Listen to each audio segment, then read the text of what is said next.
सभी को आजमाया है तो ये अंदाज आया। तुम में भी मैं हूँ शुद्ध प्लस पान मसाला।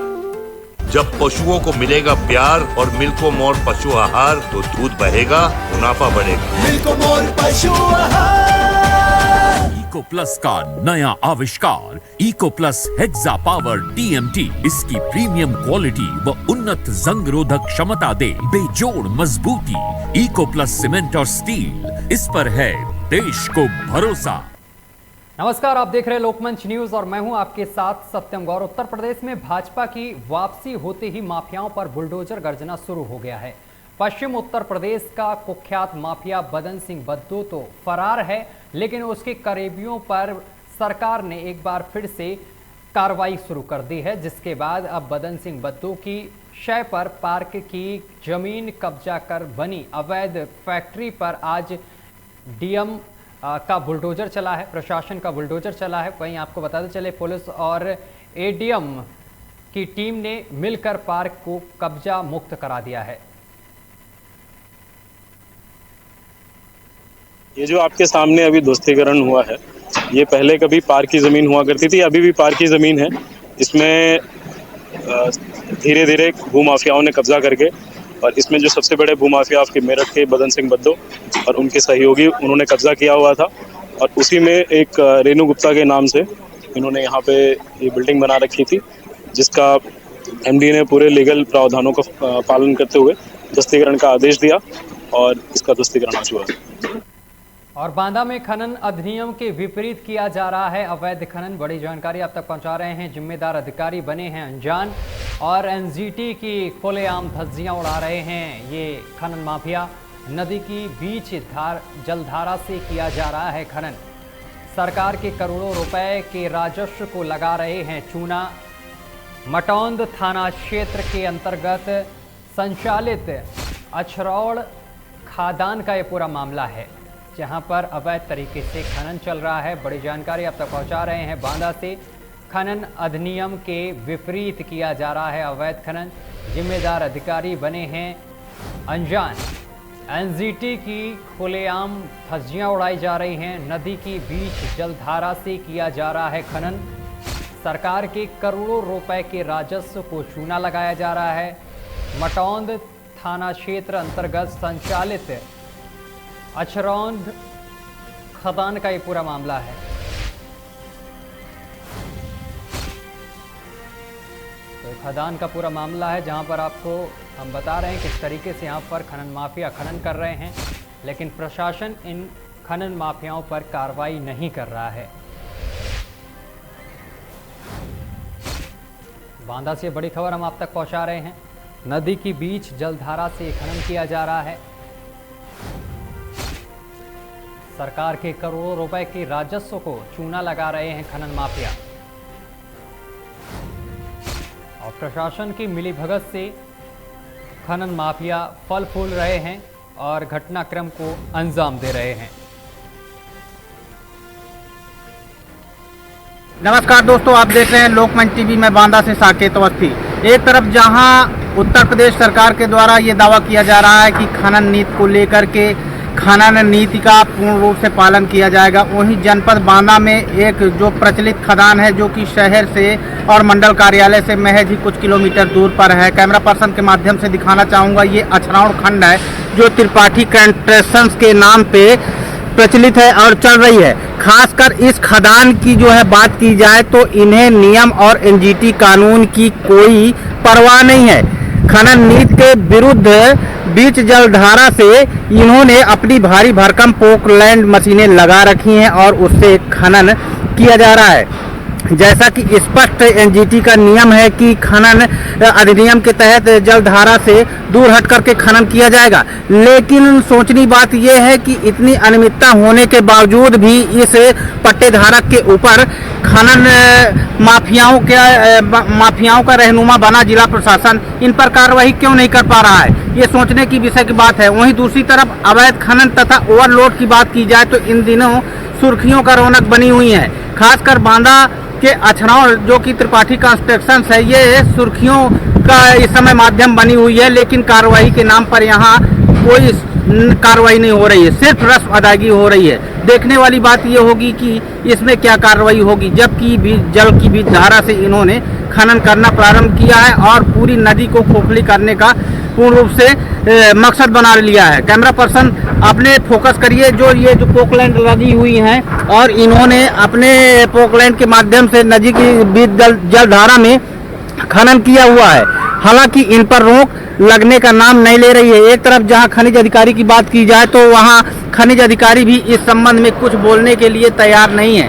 हालांकि इस संबंध में अन्य कर्मचारी तथा अधिकारी जिम्मेदार लोगों से भी बात करने की कोशिश की गई, लेकिन परिणाम सिर्फ सिफर रहा। बांदा से लोकमंच टीवी के लिए साकेत अवस्थी। और इटावा में भाजपा विधायक और जिला संगठन के बीच अनबन फिर से सामने आई है। टिकट मिलने से पहले भी विरोधाभास की चर्चा चली थी और विधायक के स्वागत कार्यक्रम से पूर्व बीजेपी कार्यालय पर ताला डालकर जिला अध्यक्ष चले गए। आपको बताते चले कि इस खबर के सामने आने पर शहर में चर्चा का विषय बना हुआ है। खबर पर ज्यादा जानकारी के साथ मोहम्मद अजहर हमारे साथ जुड़ गए हैं। मोहम्मद, विधायक और जिला संगठन के बीच यहां पर अनबन बनी हुई है। जी, सबसे बताना चाहूंगा कि चुनाव के समय से ही, जब से टिकट घोषित हुआ है तब से ही कहीं न कहीं पार्टी के बीच में थोड़ा जो पदाधिकारी हैं और जो यहाँ से सदर विधायक का सत्ता भदौरिया हैं, उनके बीच में कहीं न कहीं अनबन मानी जा रही थी। और उसका देखते हुए उसका ये जो उनका सम्मान समारोह था वो सदर विधायक द्वारा चुनी गई।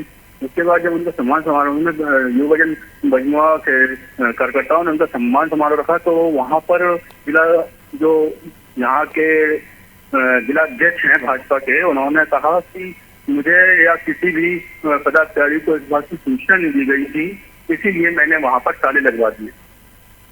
चलिए, तमाम जानकारी साझा करने के लिए बहुत बहुत शुक्रिया आपका।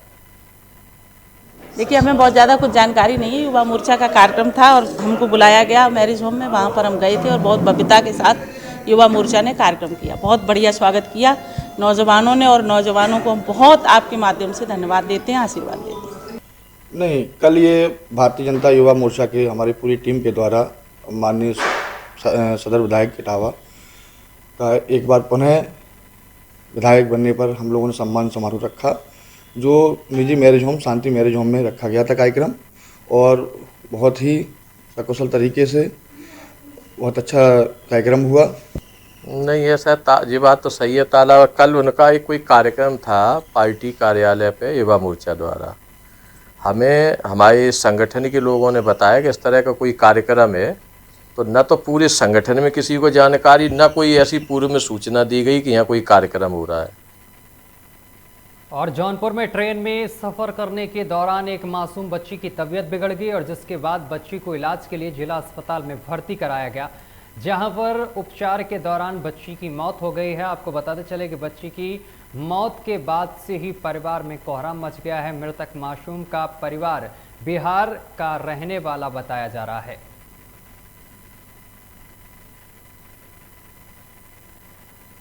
तो जो बच्ची का परिवार है वो बिहार का रहने वाला बताया जा रहा है, लेकिन बच्ची की ट्रेन में तबीयत बिगड़ी, जिसके बाद आनन फानन में बच्ची को अस्पताल में भर्ती कराया गया, जिसके बाद बच्ची की मौत हो गई है।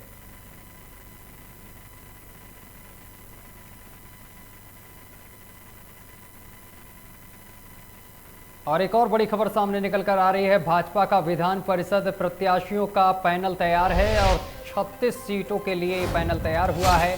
सपा से आए परिषद सदस्यों के साथ नए चेहरों को मिलेगी तरजीह। केंद्रीय चुनाव समिति को भेजा गया है पैनल।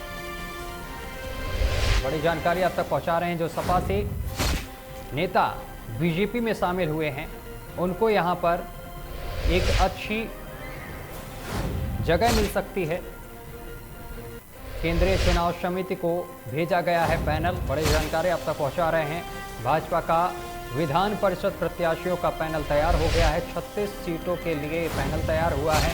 सपा से जो लोग बीजेपी में शामिल हुए हैं, उनको यहां पर एक अच्छा मौका मिल सकता है, ये अनुमान जताए जा रहे हैं।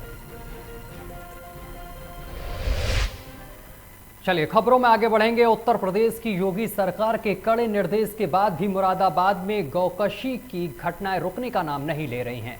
कुछ दिन पूर्व कंठा थाना क्षेत्र में गौकशी की घटना का नाम सामने निकल कर आया था। वहीं बीती रात दूसरी बार मलीवाला और अकबरपुर के जंगल में कुछ लोगों ने एक गाय की हत्या की थी। यह मामला ठंडा ही नहीं हुआ था तो दूसरी तरफ मामला मुरादाबाद के गल शहीद थाना क्षेत्र के मोहल्ला पक्का बाग से सामने निकल कर आया है, जहां पर गाय की हत्या कर एक घर में शव पाया गया है। बड़ी जानकारी आप तक पहुंचा रहे हैं। गौकशी की जो घटनाएं हैं वो रुकने का नाम नहीं ले रही हैं। लगातार ऐसी घटनाएं सामने निकल कर आ रही हैं। फिलहाल सूचना पर पहुंची पुलिस पूरे मामले की जांच पड़ताल कर रही है। थाना गल शहीद में प्रतिबंधित मांस की सूचना प्राप्त हुई थी, जिसके आधार पर पुलिस टीम ने रेड की है। कुछ प्रतिबंधित मांस बरामद हुआ है। अभियोग पंजीकृत करके आवश्यक विधि कार्रवाई की जा रही है। सर कितने लोग पाए गए हैं, किसके घर था? अभी हम उसके बारे में जानकारी कर रहे हैं। जिसका घर था उसकी जानकारी दी गई। उनका परिवार का सिजरा निकाल कर हम इसके विरुद्ध प्रभावी विधि कार्रवाई। सर कोई गाड़ी भी यहाँ छोड़ के गए हैं कुछ? अभी हम उसको वेरीफाई कर रहे हैं। अभी हम बोल नहीं सकते हैं। सर को कितने लोग हैं? कितने लोग? अभी इसमें कोई गिरफ्तारी नहीं हुई है। हम लोगों नाम आ रहा है। सर कोई नाम संज्ञान में आए? नहीं, अभी कोई नाम संज्ञान में नहीं है। एक बार हम जब जिसकी जानकारी कर लेंगे, जांच कर लेंगे, उसके बाद हम कुछ बता देंगे। और इसी के साथ बुलेटिन में अभी के लिए बस इतना ही। देश दुनिया की तमाम खबरें देखने के लिए देखते रहिए लोकमंच न्यूज।